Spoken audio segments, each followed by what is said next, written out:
Hey everybody, welcome to another edition of The Other Side of Addiction. Hey, we've got a really special show for you guys today. Got an old friend here. Matter of fact, till we were talking one day, we didn't even realize we all went to school together. But we have Brian Clegg with us. Brian, thank you for taking time out of your day to be here. Thank you for the opportunity.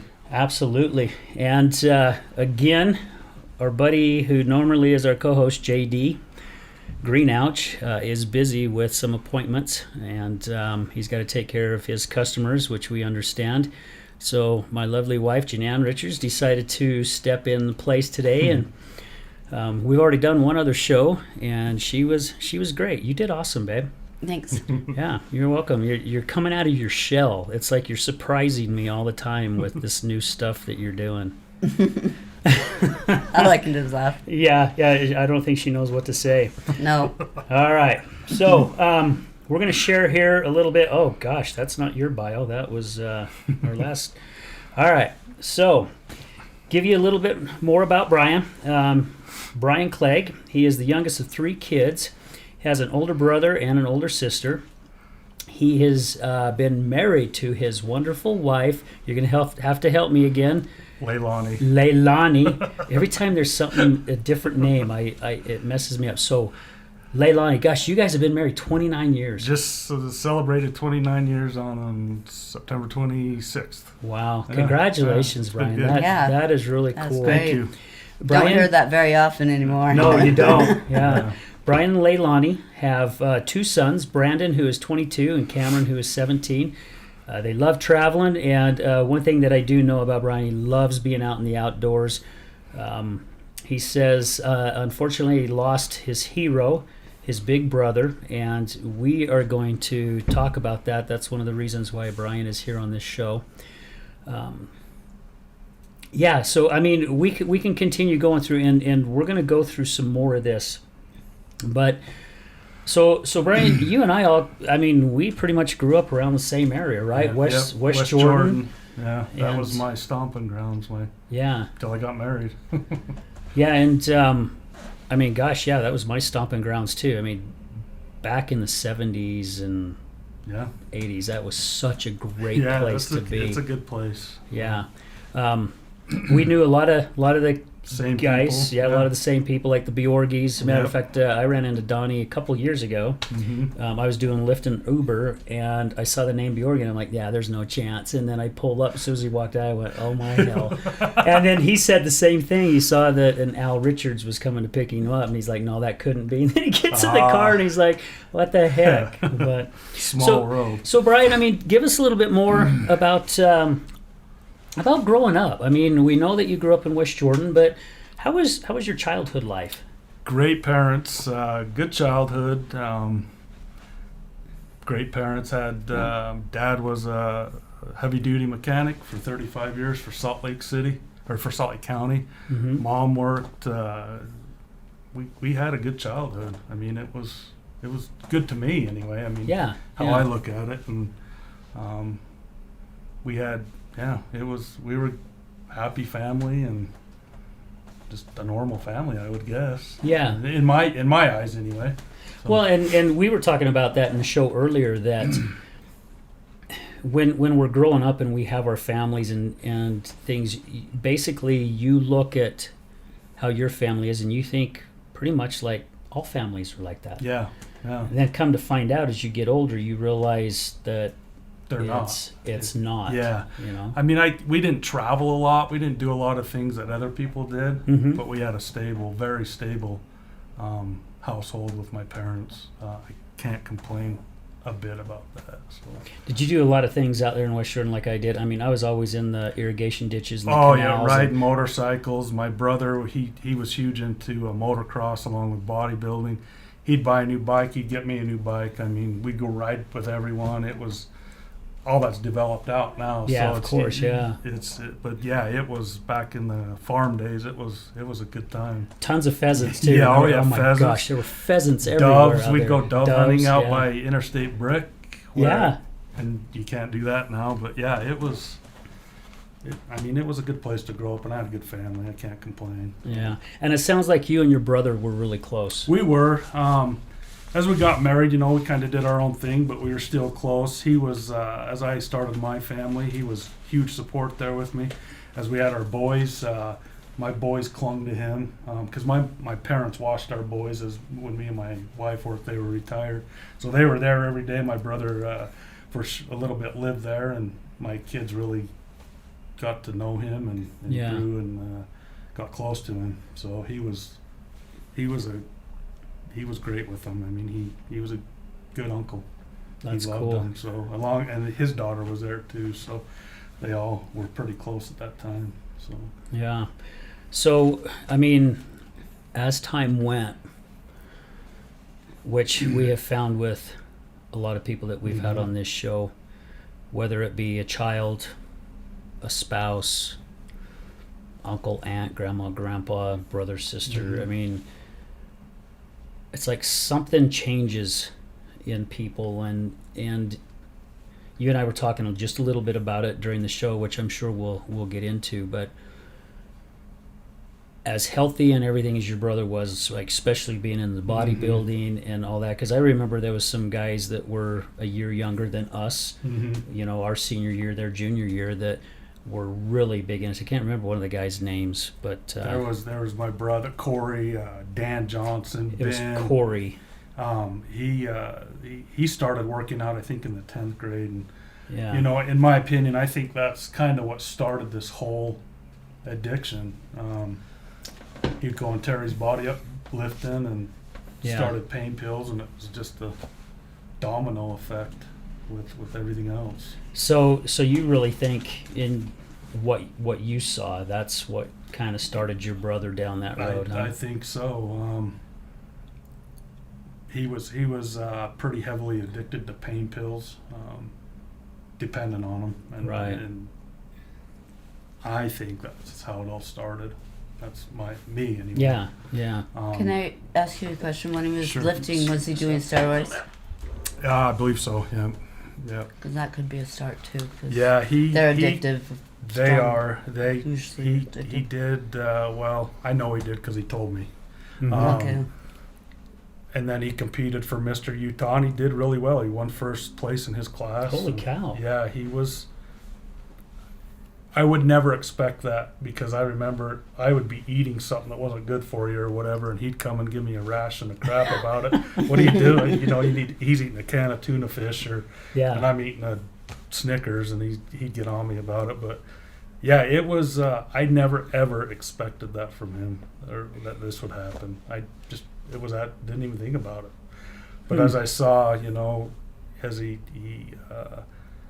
started pain pills and different things, I saw a little pattern there, and we all knew. I mean, he told people, and he detoxed off them, and then, you know, would go back and forth, but he tried. I got to give him that. He tried to better it and get off the crap. So Yeah, and it's such a hard battle for him, because, you know, like you and I were talking before the show, being on the other side, we don't quite understand that battle. And really, I don't know if it was really for you. I think it was, but for me, it's like I really didn't give my wife any credit for the times that she may have gone a week sober, or 2 weeks sober, or 2 months sober, or 3 weeks sober, and because it got to that point to where it's like, yeah, well, shit, you've been there before. Yeah. You're just going to do it again. And that's like we were talking earlier. That's where I was with it. I mean, he'd try his best to get off it and doing good, and then just go back on it. And me not knowing about addiction, you know, never even worried about it or anything, I was pretty judgmental about that stuff. Yeah. And I said things to him that weren't real nice all the time, and I'm like, just get off the junk, just quit doing it. To me, it's that easy. Yeah. Right? Just stop doing it. And it's I don't not. know how many millions of times Al said that to me. Just stop. Yeah. Would you just stop? Yeah. Don't you see what you're doing to me? And it's like, it's not that easy. It's not. If it was that easy, I would stop. You would have stopped, right? Yeah. Because I do love you. I don't want to hurt you. Exactly. And that was my ignorance. If I knew now if I knew then what I know now, it would have had probably a different outcome for me anyway. Yeah. Well, and bodybuilding in itself can be an addiction, you know. Yeah. That could have started He was- him off Absolutely. right there. He you know? was a gym rat. I mean, that was his life. He had regimented. He'd come home from work, get cleaned up, and go to the gym. It was a routine. And Yeah. his wife too. She was physically fit. They did well. I mean, so when all this started taking place, it was definitely a shock, and to see my parents trying to deal with it and seeing their kid go through that, right? Yeah. It's heartbreaking for them to watch it. So We were talking about that at the show, the morning show. For me, it's my spouse. Mhm. You know, I think it's different than it is as being a parent that has yeah, a son or a daughter, because as a parent, you're a parent. Your Mhm. job is to feel like you're there to protect them. And I was at a class. It was either a class or I read it in a book that our jobs of parents is to nurture our kids, help our kids, teach our kids, be there to protect them till a certain age. Yeah. Then that certain age is when they kind of start realizing who they are. Then all we can do is just kind of be there. You know, I used to tell my daughters, I'm like, your mom and I, we're going to do everything we can to teach you the right way. yeah, But as you get older, it's your choices, yep, because we have no control over that. But it would be so hard to see a child, especially like your brother, who was so fit and strong, and you know, to start going down a different path. And it's, you know, I back in the school days, I was the one with the big mouth, and I could have the big mouth to other kids because I had a brother that Yeah. all I'd have to do, all the kids would say, hey, his brother's Corey, Yeah. and they would Don't do mess it. with him. Yeah, I would get bullied, right? So I ran my mouth more than I probably should have to different things, but I had my protector there Yeah. to get me out of situations. But yeah, to see it turn and go down out in the weeds, that, you know, you weren't ever expecting that. It was a shock to everyone, and I'll be honest, he gave it hell to try to get off that crap, but it's hard. It's such a tough battle. Was it a week ago or 2 weeks ago? I don't know. What are you talking about? Well, I'm trying to remember, because somebody was sharing with me, and I got so many things going on, and I talked to so many people, I lose track of who I spoke to, but I can't remember if I was out at Corner Canyons doing a talk or if I was just talking to somebody, but they said, here's a good way to describe it for somebody who is a non-addict like ourselves, okay?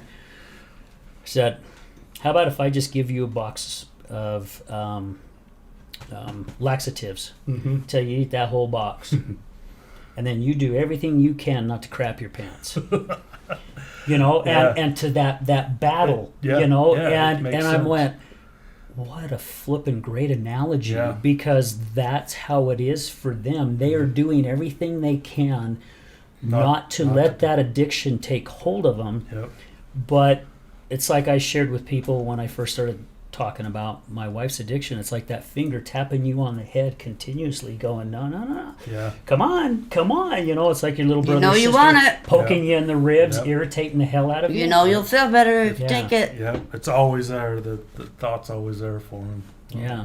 And excuse me, it sounds like, I mean, you guys had a great childhood. The majority of our guests that come on here, they've had some kind of trauma happen to them. And some don't even realize that it's happened until they get into their addiction. And then when they're on their way out, trying to figure out their life and take control, is when those aha moments start coming. But we've also had those too that, I mean, it started with a beer, you know, and then it started with a bad hangover and somebody giving them a pill to help it, which wasn't an aspirin, you know, to help them. And then they're like, oh, well, gosh, our friend Mallory shared that, you know, she was able to, apologize, I forgot to shut my phone off. She remembers having a guy she was dating hand her a pill, and she's like, wow, I got this same feeling, and I don't have to drink a 12-pack of beer to get it, you know? And then that led to a next step, and then that led to the next step. And Wow. It's a trigger. It's an easy trigger for people that have that. What do I want to call it? Addiction sense. I mean, easy things trigger that, right? And it's easy for them to get their fix on little things. Yeah. So, well, and I can imagine if, like, did you have something, hon? I was just gonna say, but addiction doesn't usually happen in everybody. yeah. Right. So, what was it? Do you think that might have caused him to have? I don't. Become an addict. I've wondered that, and I never got a chance to really talk to him about that. Do you think maybe he was dealing with any kind of self-esteem issues? Well, here's where I think Corey thought he was invincible. He thought nothing could ever take him. Nothing could ever. He could take victory over anything he did, which is good in some things because he excelled at a lot of things he did. He was an amazing. He did amazing home remodels and different things he could do anything like that. So maybe it was more of a opposite thing, like he thought he was above needing any outside help.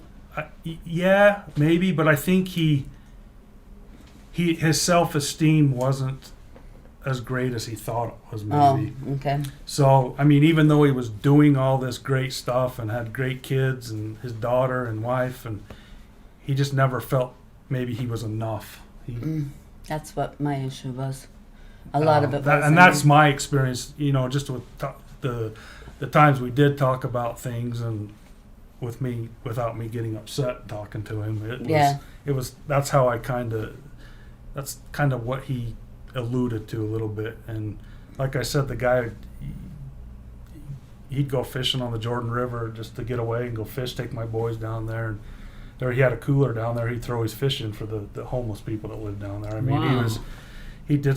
He would give the shirt off your back. I could call him in a minute's notice and he'd come over and help me with something. He was always giving and always helping people.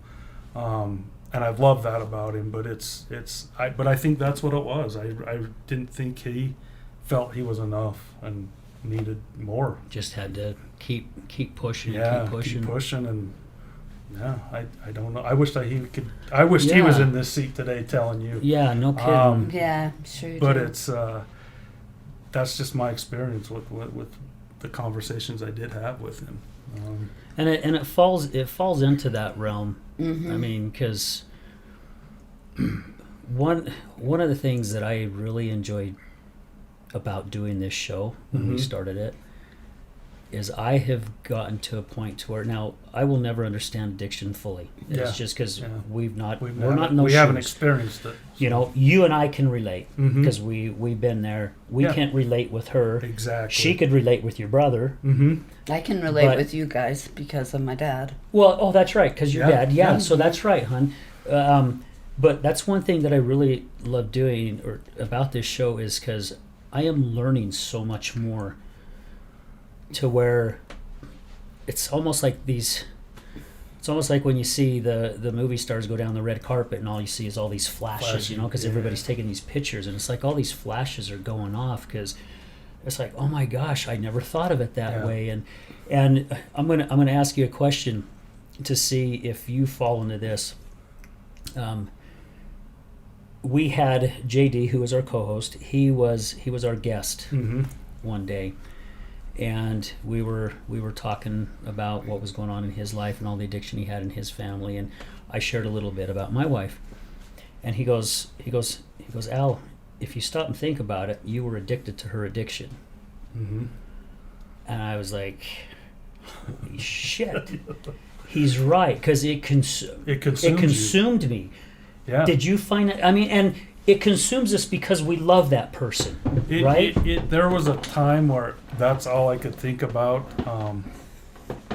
But I had my wife there to talk about. She's a great sounding board and helps me through these things and talks through them with me.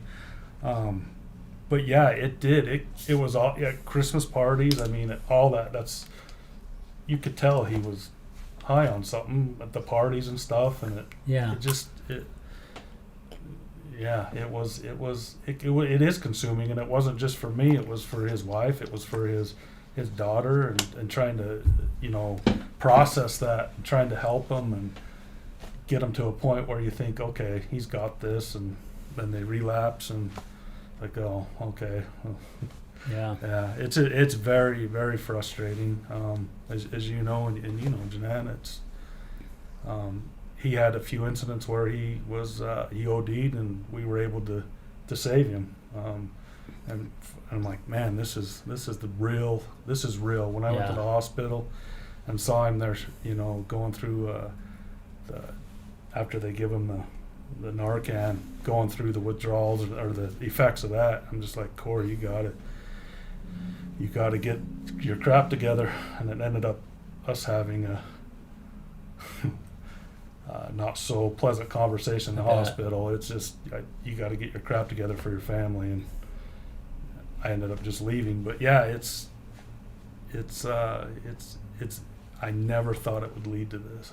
It's still today, like I was telling you earlier, it happened back in 2007, and it feels, every day you wake up and you think about that, it feels like it was last week that it happened. It's, the void is there, and it never goes away. It's a new normal, and you're trying to deal with it and make your life to adapt around that. And and probably certain things bring up those triggers. Maybe you're in West Jordan all the time, and you drive by a certain area where maybe you guys used to ride your bikes, pheasant hunt or exactly. dove hunt, right? I take my boys. We drive through there.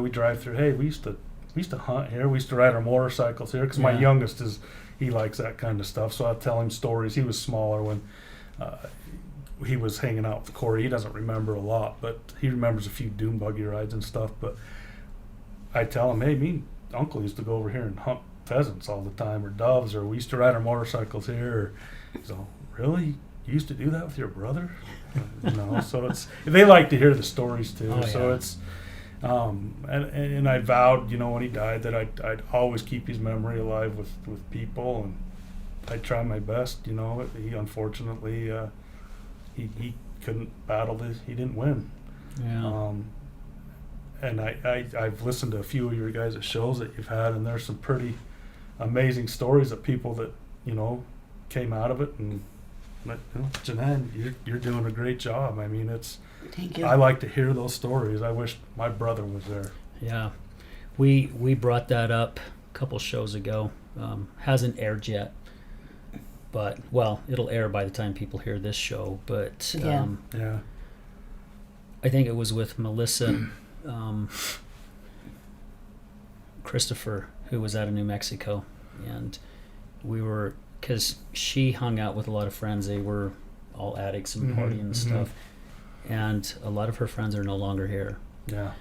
And it's almost kind of like that survival syndrome type thing, where why is it that this person made it and this person didn't? And it's so hard for us to understand, because there were times I thought I lost her. Times taking her to the hospital because she was just so out of it. I mean, when you're seeing their pupils in the back of their skull, it's scary as hell. And then they start putting all these drugs in them, and they start coming out of it, and then it was just like a fight. I don't know how many times I would just tell the doctors, look, if you don't keep her and you need to have her come home, you just call me, because I ain't staying. Because I didn't want to make a scene at the hospital. And times I'd find her, and I hope, if this is bothering you, babe, you tell me, okay? It's okay. And I remember coming out a couple times and seeing her passed out outside, laying in the middle of a freaking parking lot, and those times eat you up. And when you say you're doing your best to keep your brother's memory alive, I think you're doing it right now. By sharing this story. See, now I'm starting to get a little emotional sharing this story on here, because that's what we want people to know. Damn it, we share all the time, there's light at the end of the tunnel, and unfortunately some people just, there are some that don't have the support, but there are others who have a ton of support, and it's almost like it's blind to them. Yeah. But then also too, we're doing things wrong on our end. Exactly. And we wish we could. I mean, because I was doing a talk at Corner Canyons, and I opened it up for Q&A, and this young kid asked me, he goes, well, do you feel responsible for your wife starting to drink again? Because we were doing a little stay vacation here in West Jordan at one of the hotels, and we got to where I could have a couple drinks, and I was having a couple cocktails, and we were playing cards, and I went to the restroom, come out, she heard me, puts my glass down, and that's when things really started changing. And I told him, I says, yeah, I did beat myself up for it for a long time because I was putting that right in front of her. Yep. So it does eat me up. And for 7 years, I did things wrong. You would think you'd get it after the first year, repeating the same stuff over and over. Yeah. But yeah, it's hard. I was just ignorant to it. I didn't understand addiction. Like I said, for me to tell him, just quit doing it. Yeah. You don't need to do it. And I wouldn't say wrong is the right word either, because it's not like you were doing wrong. It's like you said. Yeah. You were ignorant to it. You just didn't learn the right way of doing it. You didn't know how to do it the right way. Correct. Yeah. So it was just kind of ignorance. It was not taking the time to find the right ways to do things. Yep. Or having the resources to find the right ways to do things. Exactly. So it's, I think back on different times we actually talked about things, and he had a couple incidences and with ODing, and I thought, maybe this will be it. Maybe he'll be able to kick it now and understand and get some help. And he was always seeking help to try to get off it, but it just never. He just couldn't find grab. it. Yeah, it's unfortunate, but I just see what it did to my parents, did to his daughter, his wife, and it just, the whole family was affected by it. Like with everything, with addiction, it doesn't just affect one person. There's a domino effect there. It's definitely true. Yeah. So. And you said it was your father, your dad that found Yeah, so it was on a Saturday. We were getting ready to go to my son's soccer game, get this call, and it was my mom. She was upset, crying. I'm like, what the hell's going on? Yeah. She goes, we've lost Corey. So my dad went, he was there with my brother-in-law. Thank heavens he was there. They were working on the air conditioner. They needed to move the air conditioner condenser on the other side of the house. So my dad went in to get Corey to come and help lift it and move it, and that's when my dad found him. He was gone. He was gone too long. Oh, so, man. So I just see the toll it took on my dad. Having to walk in on that and find him, and it was his oldest son, and it was tough on him. He's actually my other hero for what he's had to battle with in his life, and then having to deal with that, trying to process that, and it was tough. It was tough to see my parents go through that, and the family. So that's got to be a vision that would be so hard for your dad to get out of the head. Yeah, I wanted to go down because he was down in the room, and I got there, and they're waiting for the ME to come and pick him up, and I'm like, I want to go down and just sit with him. Yeah. And they wouldn't let you do it. They said, you don't want to see him how he is, which is probably a good thing, because after the passing, it took me a good probably 2 years to really get a grasp on things. And I attribute that to my wife getting me through it. It was hell. Every day that's all I thought about. And, sitting down talking to my wife, and you got to give this to God. It's bigger than you. You can't deal with this on your own. And that's what I did. I can't do it. Wow. But it took a good 2 years before I could finally process it, and I can't change it. I just need to make things better now and let his memory live on with the family and my boys, especially my boys, because my oldest was really close with him, and he remembers a ton. He was 10, I think, when Corey finally passed, but he was a big deal in my son's life. Made a big impact. Yeah, he had a big impact on him. So yeah, it's a crazy, it's a whirlwind. That's how I look back on this. Like I said, it was 2007 when it happened, but it seems like sometimes you think man, this has happened. It feels like it just happened. Yeah. So, man, all this stuff is tough. Yeah. I got a frog in my throat, pretty big right now. Yeah. My chest is pretty. We're gonna stop here for a quick commercial break, and guys, stay tuned. We're gonna come back and share a little bit more. So, yeah, be sure to stay tuned. You don't want to miss this. Thanks, guys.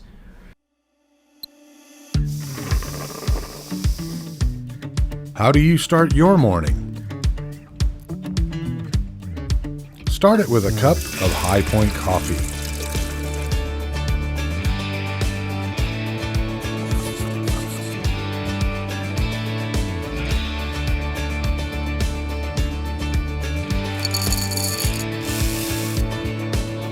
Because no matter where you go or what you do,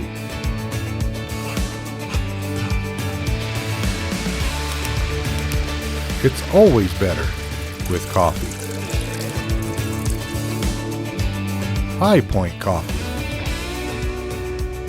What's your high point?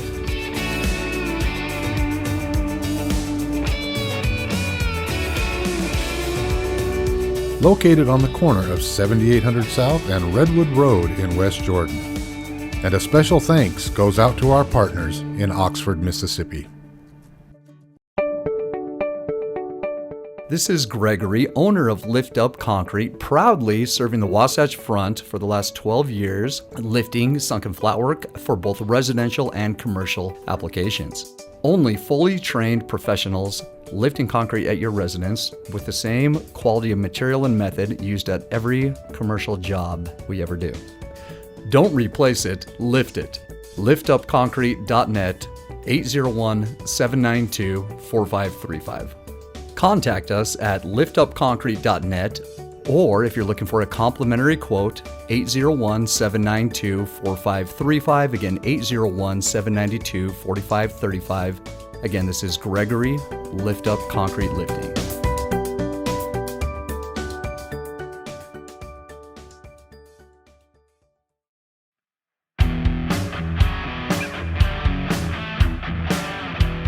Hello, my friends. This is Brad Neufeld, and I want to thank you for tuning in to the Resilience Talk Network.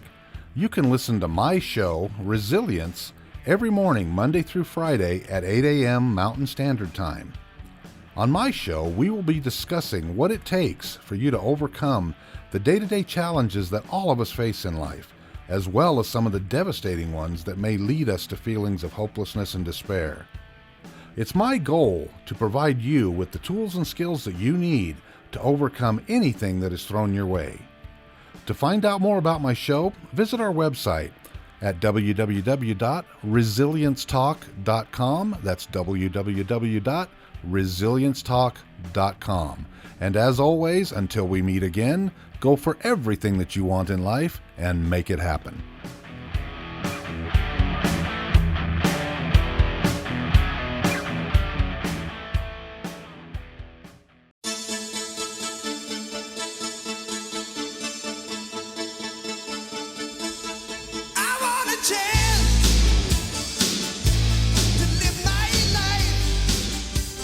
Hey everybody, welcome back to the other side of addiction with our special guest Brian Clegg and the lovely co-host, not guest co-host, but co-host, my wife, Janine Richards, my baby.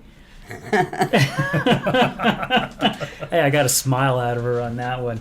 Hey guys, before we head into the second half of the show, as we always do, we want to make sure that we give our thanks and our gratitude and blessings to everybody, because this show wouldn't be growing as quick as it is, and it wouldn't be where it's at today without all our listeners, without Brad Neufeld's and Resilience Talk Network help, and to all our amazing sponsors. I mean, I'm just shocked of the help and the kindness and the support that we are getting from so many people, and it's taken me a ton of episodes to start finally saying this without starting to cry, because I am so grateful, for everybody's support. So we want to say thank you to Steve Wright out at High Point Coffee in West Jordan off 7800 South.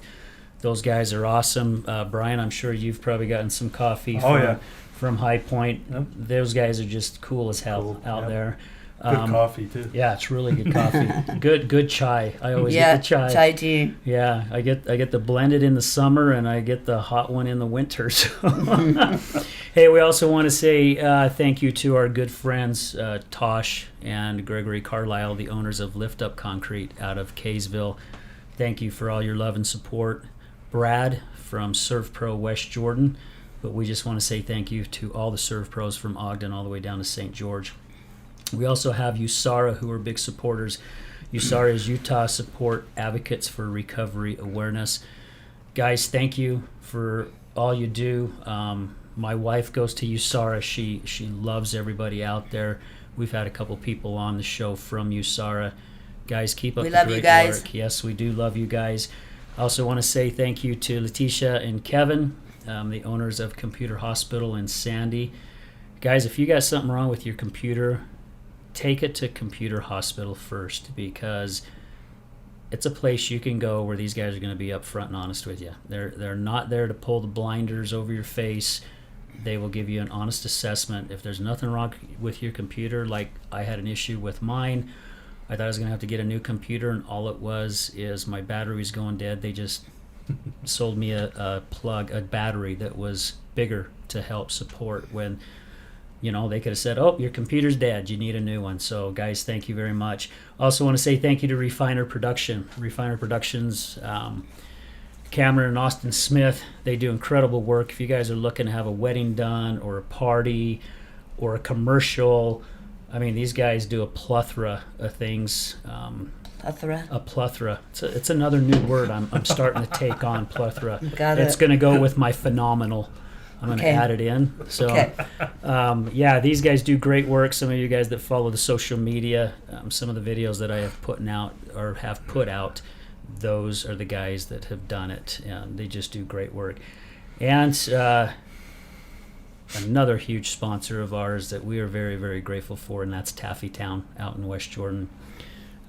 They're out there. Love their taffy. They got incredible taffy, and they've got, 50 or 60, maybe even more. I don't even remember, but they've got so many flippin' flavors out there.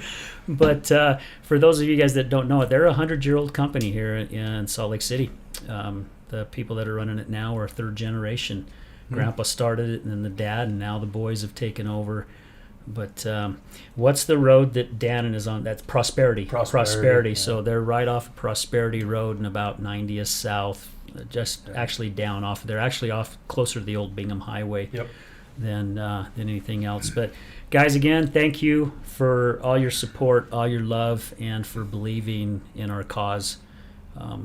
Again, this is growing. It's not because of us. It's because our incredible guest speakers that we have coming on this show, and for all your support. So Brian, you lost your brother 2007. Hard on the family. You said your dad took it really hard, which I can't even imagine what that man gone through, going in and finding your child passed away. But one thing that got me, that you said the first half of the show, is the support from your wife. And she basically finally told you just to let go and just let God take over. Let go and let God. Yeah, and you hear that a lot in AA meetings. I've heard my wife say it a lot. And, for those who follow our show, we're not here to talk religion or whatever. It's more of the spirituality on things. And we feel it, in the studio. Every time I walk in the studio and we do a show, man, there's something here.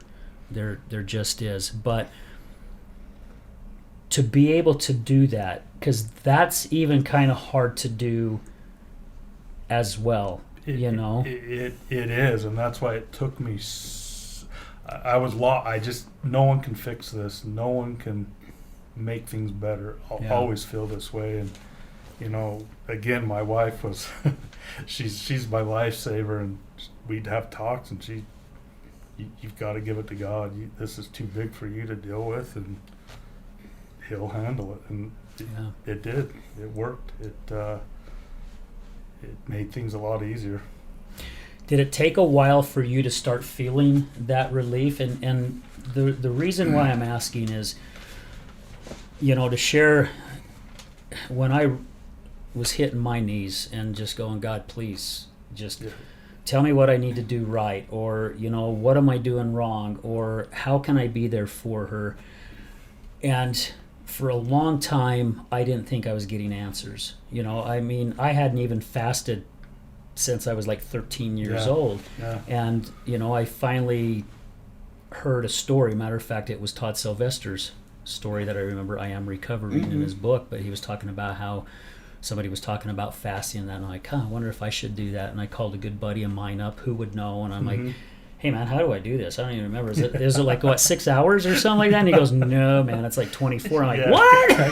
I can't go with food. Oh man, I don't know. And I'm like, well, okay, I think I can do a food as long as I can do water. And he's like, nope, no water either. I'm like, what? no way.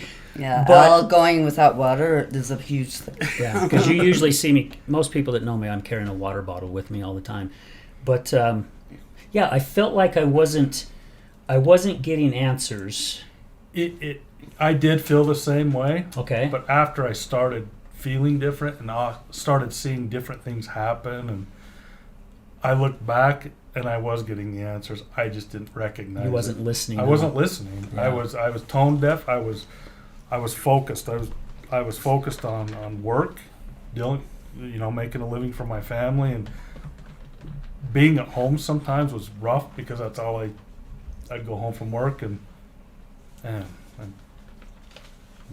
where's Corey and where's I go pick my boys up from my mom and dad because they just lived down the street. On my way home, I grabbed the boys and you'd go into the house, and usually he was there home from work, and we'd chat or whatever, and it was gone. It was just it was just I couldn't ever get over that for the longest time.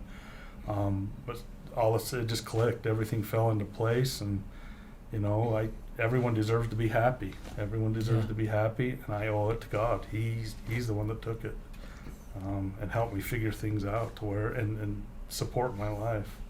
I have a great support group with my wife's family. She has 5 brothers. They were there to hold me up. Wow. My wife. It was a rough time in my life, and I never thought I would be affected the way it affected me. I'm like, in one breath I was relieved because I knew he wasn't here having to deal with the BS of addiction. Yeah. But then the void and everything else that fell behind that was still there. It didn't go away. I still have it, but I can deal with it now and through different things and memories, and it helps me deal better. We just moved about a month ago, a few weeks back, but in my house, my brother redid a bunch of tile and stuff in my house. So every time I walk downstairs, I'm like, oh yeah, Corey did this. Yeah. And then I planted one of my buddies bought me a tree because I love trees and different things, and he bought me a tree when he died to plant in his memory, and the tree is massive. It takes up my whole front yard at that time. Wow. So that was, I mean, I told the wife, you know, the one thing I will miss is that sycamore tree because it was small and it got huge and strong, just like Corey. He was a strong person. He couldn't win addiction. He could stand with the best of the guys and, you know, do whatever, bodybuilding or whatever. And addiction, he couldn't win. And that's very powerful. That's where we scratch our heads, because I mean, what you shared about Corey, I mean, the guy excelled pretty much everything that he did. Yeah, and he even had excelled on the addiction part. Mm-hmm. To be, you know, and for us, and maybe I'm wrong, but you see somebody like that and you think, gosh, they're so strong and they've got their shit together, and you know that this should be a piece of cake. And until later down the road, like we've shared, is when you realize, man, addiction just has this thing. Yeah. It's trying to I don't know. It's like trying to pull two pieces of steel apart that just have two little tack welds.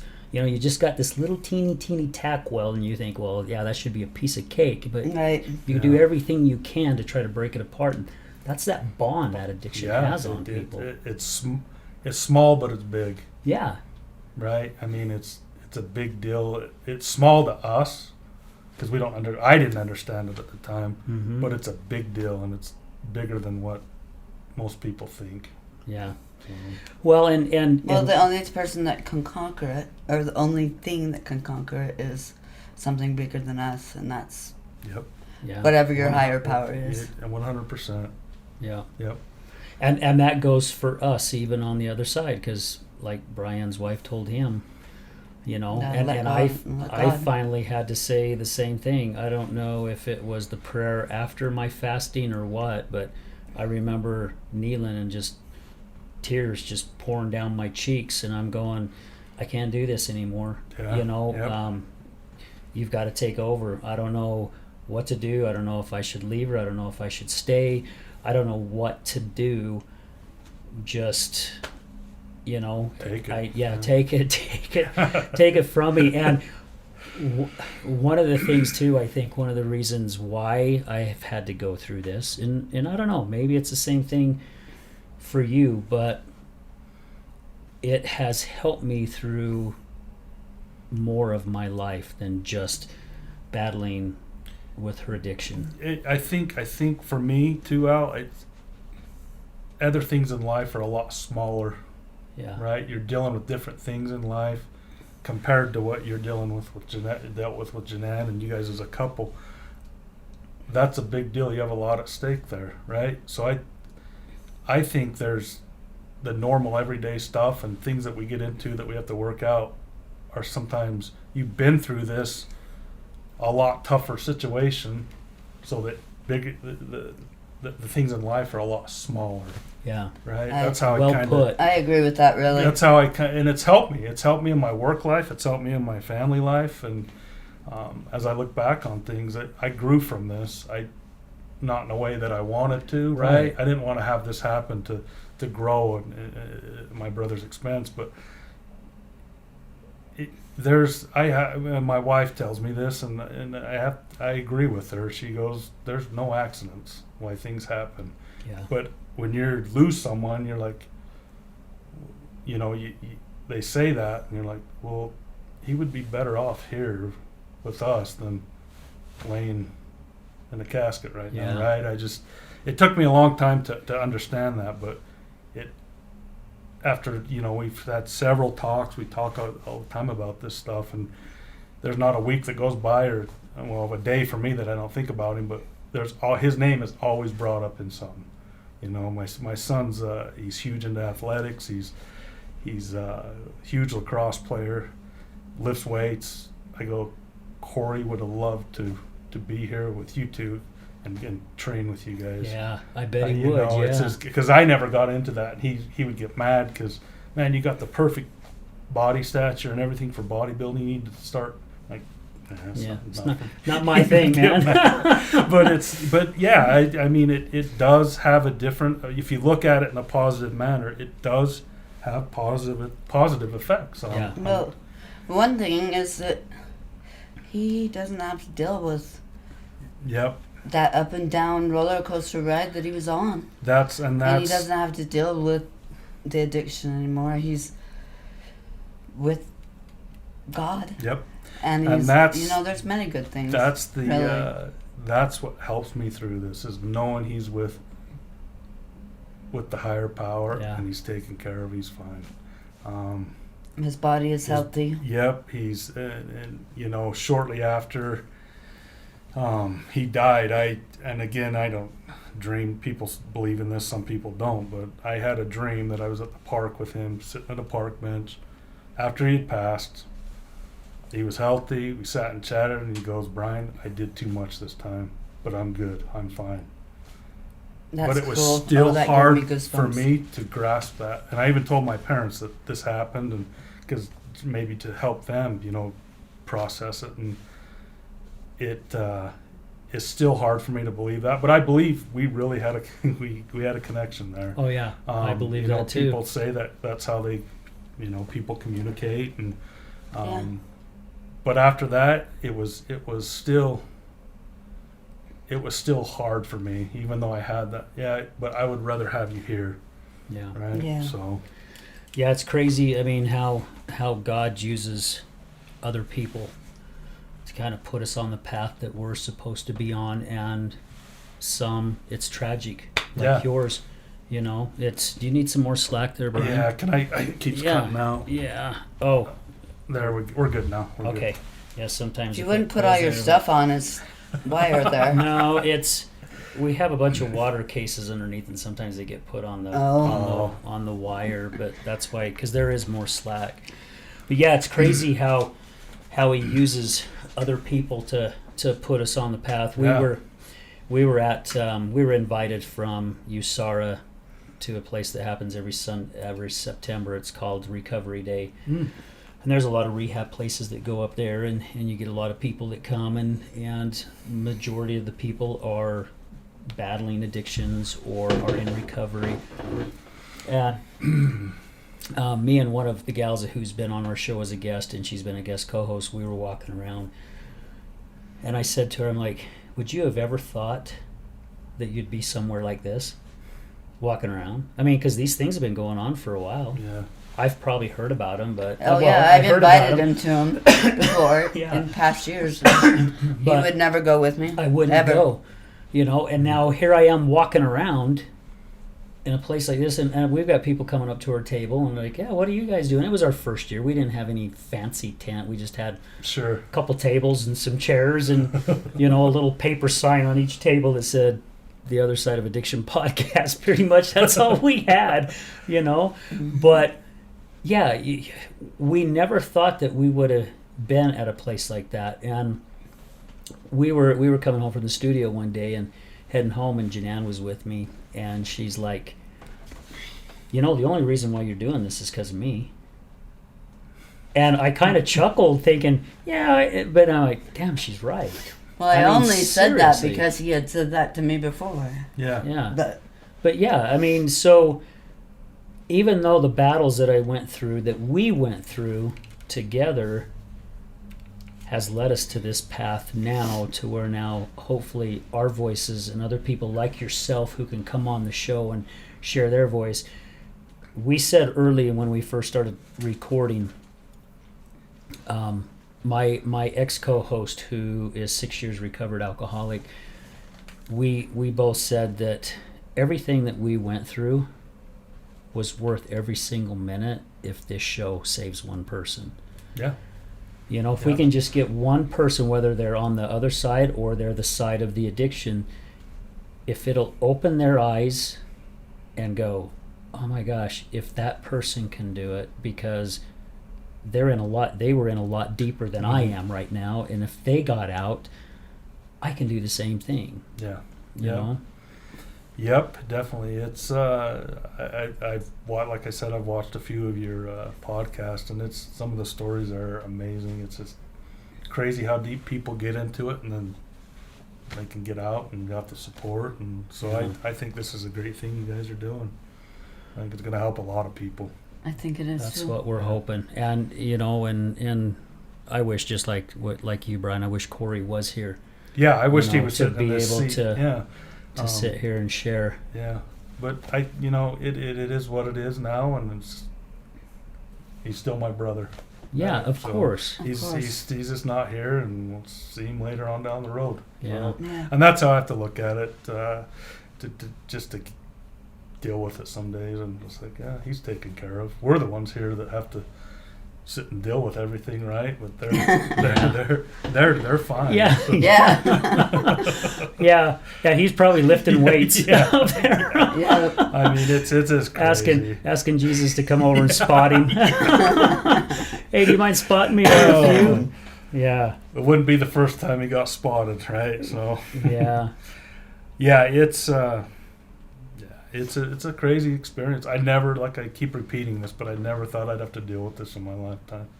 And I think my parents thought the same thing, and I'm sure his wife and his daughters. I mean, he has two daughters. One's a nurse. And she's doing well. I was going to ask you, how is the wife and the daughters doing? They seem to be doing great. I was pretty close. Heather, their daughter, lived at my parents, so I got to see her every day. But she went through some pretty tough situations, but she's amazing. She's an amazing person. She's an emergency room nurse at the IMC, and wow, yeah, she's doing well. And his wife is doing well. Did her father's death influence that in any way? Corey was very, and her mother too. Both of them were very adamant about Heather going to school and finishing things, and they did push education. Corey really pushed it. So she was 13 when he died. So it was, you're 13, you sit back and wonder, well, I wonder how her life's going to turn out for the trauma and different things that she's been through. But man, again, God, I mean, he had his hand in it, and she's doing well. She just had a baby, and they're both grandparents now, so wow, yeah, she's doing good. I wouldn't doubt, as the way God works, I wouldn't doubt if one of those grandkids, there's probably 30-40% of Corey in one of them. I thought the same thing. I'm like, man, when they found out she had the baby, I'm like, wonder what Corey is feeling right now. He's probably prouder than crap right now. Probably bought that baby down. And the reason why I thought of that, so cousin Barry, my cousin Barry, when he lost his grandpa, he got up and spoke at the funeral, and I was there to support my aunt and uncle and my cousins. And he was saying, and they're very spiritual as well, and he was saying that it really opened his eyes of how God works, because he lost his grandpa, and then shortly after that he had his first son. And it was to see the death and then the new life of coming in. And my own daughter shared this with me when she lost her aunt. So her aunt Jan Williams had cancer, and they knew she was getting pretty close, and all the family went over, and her aunt even called everybody and said, guys, come around, it's time. She knew it. She felt it. And my daughter was telling me, she's like, Dad, I never realized how thin that veil really, really was. Yeah.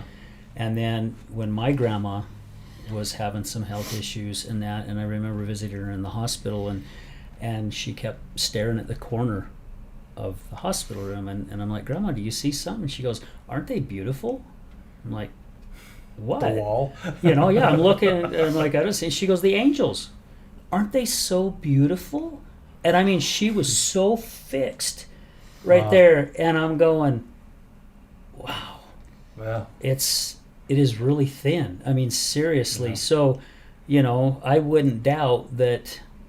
I mean, there's sometimes I feel my grandma and grandpa's presence, like they're standing right next to me. I get like that chill, and I'm sure you get that same thing. So even though they're not here in presence, they're here in heart, and they're here with us. Sure. Because they're probably help guiding you down a path too. Someone needs to. Yeah.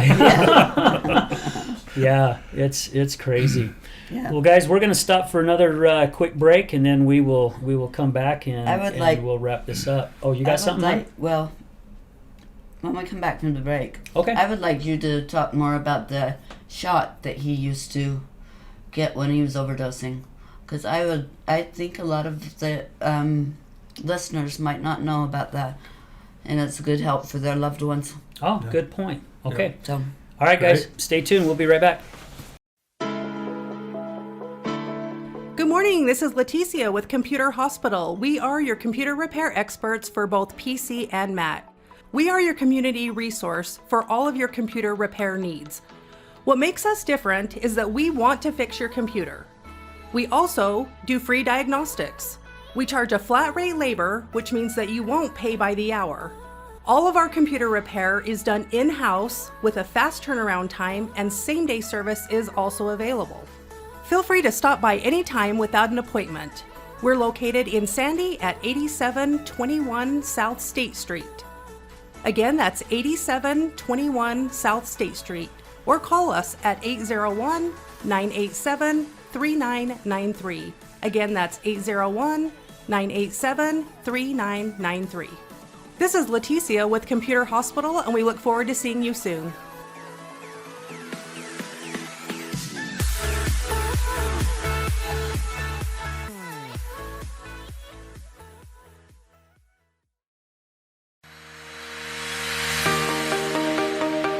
Hello there, this is Brad Neufeld with the Resilience Talk Network, and I would like to introduce to you Taffytown, one of our newest sponsors. Let me introduce you to Derek. Hi, I'm Derek from Taffytown. We're proud sponsors of the Other Side of Addiction podcast. Taffytown is a family-owned and operated business still operating in the Salt Lake City area for over 100 years. We manufacture some of America's best saltwater taffy. What makes Taffytown stand out from all of the others? We have a unique recipe, a whipped-style recipe that incorporates egg whites, evaporated milk, real sea salt. It's a unique product that is flavorful, melts in your mouth, and the best part is we probably have a flavor for anyone's liking, a flavor for any reason, for any season. We have unique flavors like chicken and waffles, maple bacon, frosted cupcake. New this year was a pineapple ghost pepper flavor. That's awesome. Where can people find out more about Taffytown and all of its products? You can check all of this stuff out. All of our products are available for sale on taffytown.com. We ship for free from our website, so all of our pricing on there is shipping included.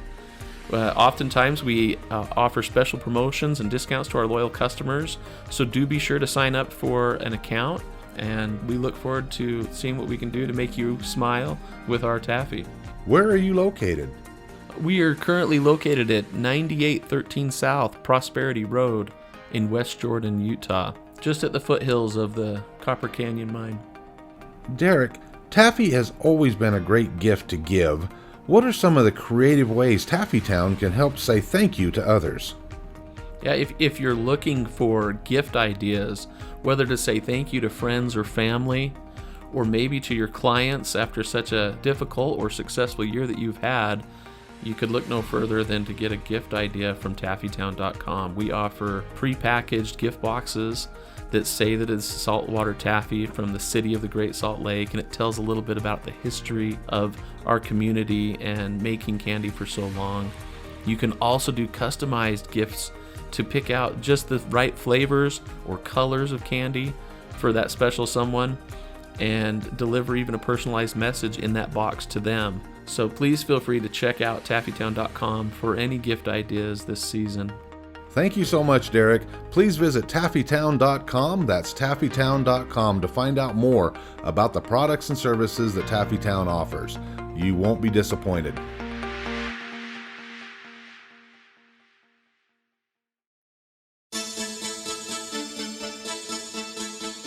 Do you know someone who's gambling with death due to an addiction?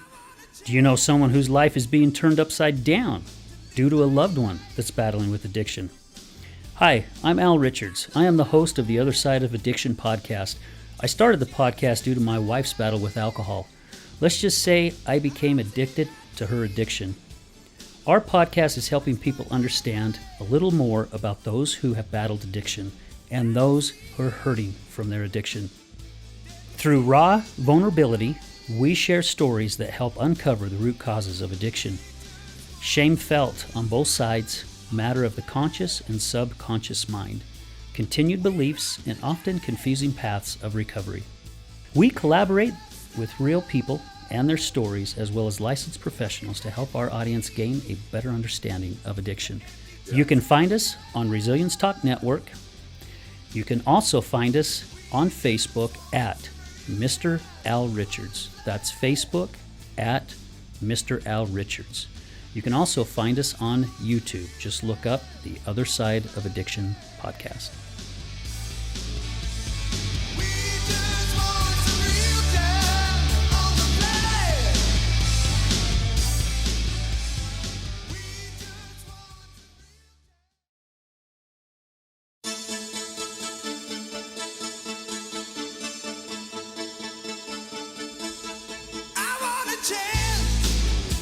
Hey everybody, welcome back to the other side of addiction. Thank you for sticking around. Hey, we've got a few more sponsors we want to say thank you to. My good friend Troy Hoddle, I Am Power Ninja Real Estate out of West Jordan.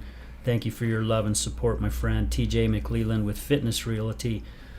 Again, thank you guys for your love and support. And a new friend of mine that I met at a networking group, Tatiana Rose, who is with Advanced Business Books.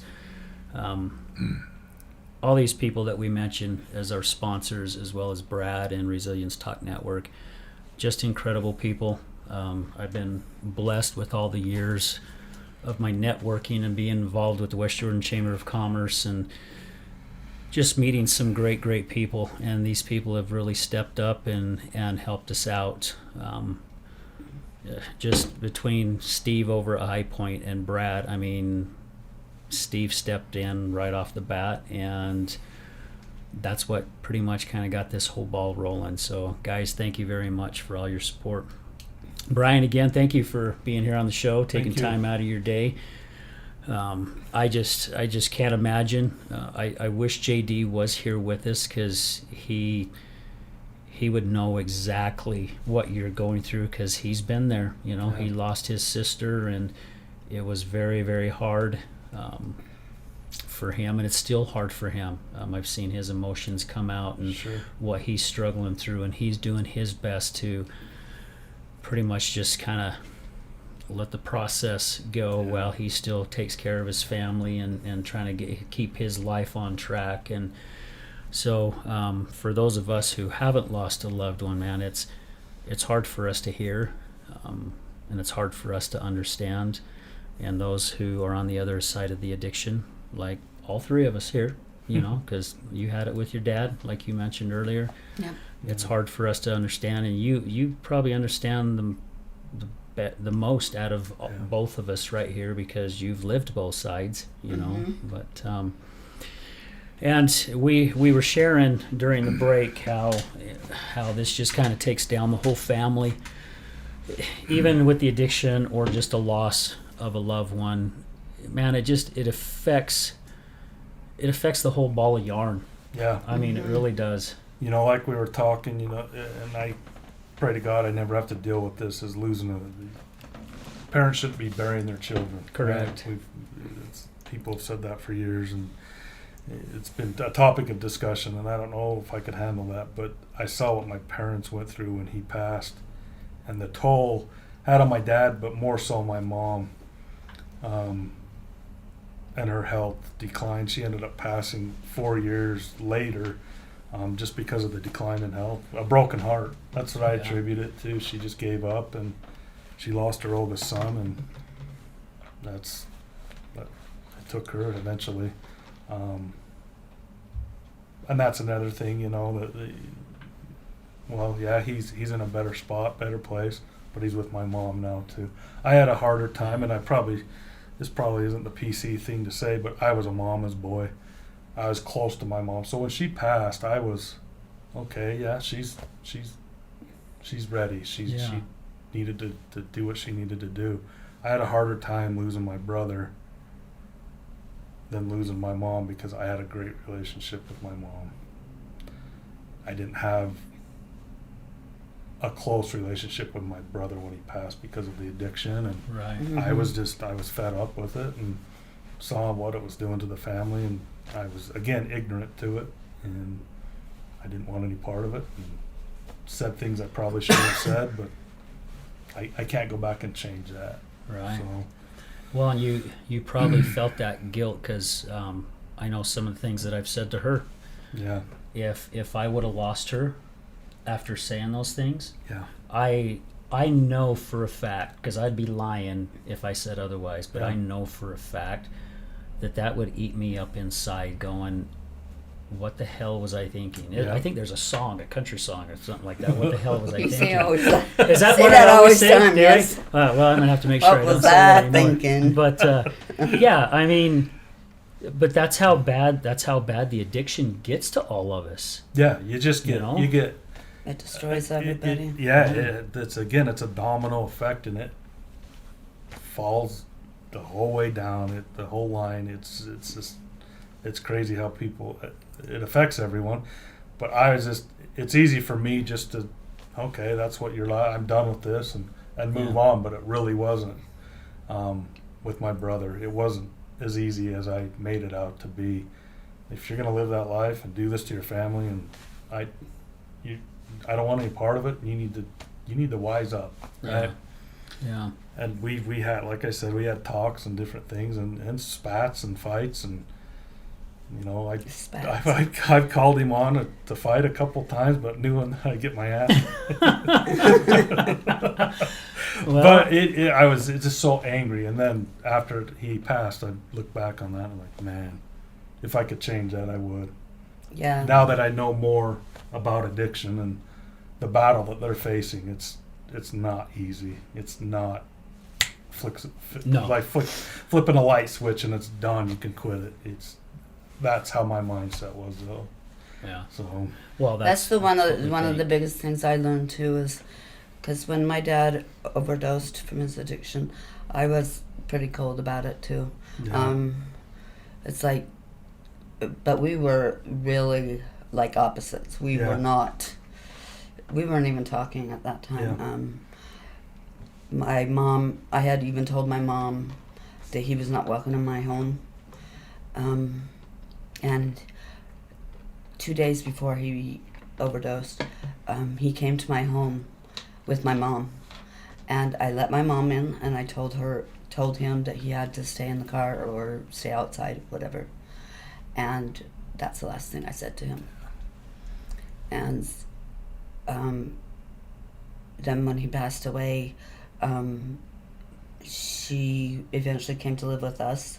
She had Parkinson's, Mm-hmm. but it was months maybe that she deteriorated so fast that she lasted for a long time after that. Oh yeah. She just, I just barely lost her 2 years ago, but that was tragic for me. She was my best friend. Yeah. And It's crazy how addiction is a catalyst to different things, and it can expedite yeah, certain things for people because they Mhm. can't deal with it. Right? Yeah. And that's where I was. I was stuck. I can't even explain it. Just the dark place. It was bad. You know, me becoming an addict myself, I learned so much of what my dad went through, Yeah. and it made me understand so much of what he, The fight. of what it was like for him, Yeah. and why he acted the way he acted, and why he treated me the way he did. Yeah. Yeah. It's So- not them. It's not. It's Addiction not them. isn't the person. No, It's not. it's the addiction. It's the addiction, and, Yeah. and you know, I think back, and we were kind of talking about this on the break. Opioid abuse is so rampant now that they're giving out I can't say it. I don't know the name of it. Naloxone. Yeah, there's resources where you can get that now if you have someone addicted that could save their life if they do overdose. But it's tragic. do you get that stuff at the pharmacy? You just go to the pharmacy, or you have to have No. a doctor's? No, You can go on. I think they have a website called naloxonesaves.com Okay. Yeah. or .org, something like that. And I think USARA might be able to hand those things out. Okay. We'd have to check with Tiffany to get more information, but I would like it if you did get more information on that. I think that would be very great for your listeners It's a good resource to get more have. information on that. Yeah, Because that's a good I idea. think a lot of listeners would like to have more information that could help them save their loved ones. And how do you say it again, babe? Naloxone is NALOXENE. ENE. Mm-hmm. Okay.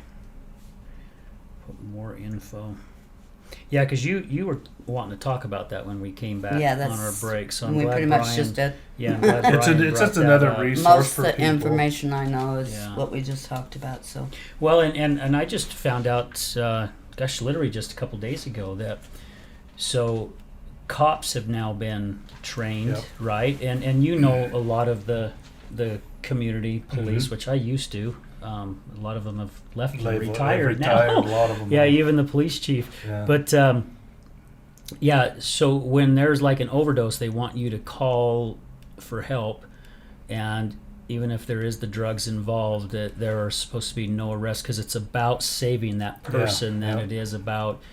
And that's another thing. I want to have a whole nother show really on that, and I think I have a lot of supporters behind it, especially with a lot of our guest speakers that have come on, because we're handling this stuff totally the wrong way. Jail and prison. Now there are some that do some really bad things. Yes, they do belong there, but I think for a large percentage of them, these people, they want the help. They just don't have the resources. They don't have the means. They don't have insurance. And grabbing them and throwing them in jail, all they're going to do is meet more people to know where to get more drugs. It's not. That's the demographic, right? Yeah, it's not going to help. But that's all I learned. Yeah. After you came out of jail one time, you were telling me like where you could go get all kinds of stuff. I'm like, are you serious? And it's like, yeah, that's all they talk about in there. It's like, holy crap. Yep. You're in there for alcohol and you're finding out where you can get all these other drugs. But I didn't know anything about these other drugs until I went into jail. Yeah, crazy. I mean, besides what my dad did in the past, Yeah. And along with that, I was just going to say that's been, for years it's been that way. You are not supposed to get in trouble or arrested for taking anybody into any hospital for an overdose. Because your dad may have Yes, been that's saved. what happened with my dad. He was out partying with his friends, and he was overdosing, and they took him to St. Mark's Hospital, and they left him in his car in the parking lot. Then they called the hospital because they didn't want to take him in, because they didn't want to get in trouble, but they told him the wrong parking lot. And so he was out there by himself overdosing. And they say that when somebody overdoses, they don't feel it, and they don't, it's just... But I still can't imagine what it was like for him to be there by himself, And it just makes me angry every time I think about it, that his friends didn't have the balls to take him to the hospital. Get help. Yeah. And so it's important for me that you get that more information to people. Okay, we'll have to talk with you, Sarah, and see if we can get some more info so we can share that on the show or on a link or something.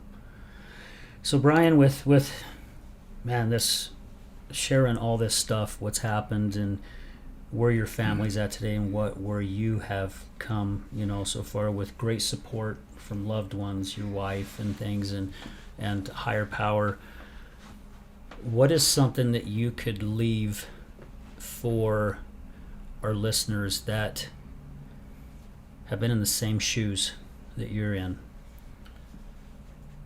Get an understanding of addiction. Don't judge, like I did. I think things may have turned out better if I would have had more of a role in it, to be more of a support than just turning a blind eye to it. You're going to live that way. I don't want any part of it. Right. Don't judge until you walked in those shoes and understand what the person is the hell they're going through, they don't want to do it. You don't want to be an addict. Right? And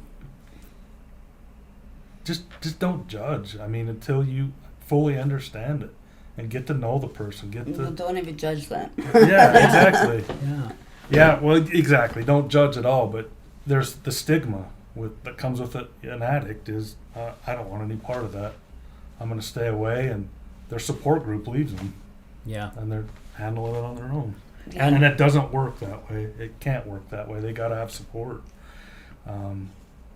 Ignorance is bliss, right? I mean, it's and that's what a lot of people do. They turn away, and at the time, an addict needs their support to try to understand it. But for me, that was the big thing. Is I was pretty judgmental.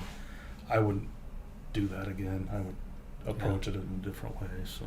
Well, you definitely wasn't alone, because I've done the same thing, and I've heard of other people doing the exact same stuff that both you and I have done. It's because you guys don't know any different. I didn't know any different with my dad. Yeah. I was mean, and Judgmental as hell The support can still be there without enabling. without enabling and getting involved with that addiction. Yeah. You know, and that's one thing I found out from the Craft Family Support Group, that, you know, as long as you were sober and as long as you were trying, which that's what I told her this last time, I will be there for you 100%.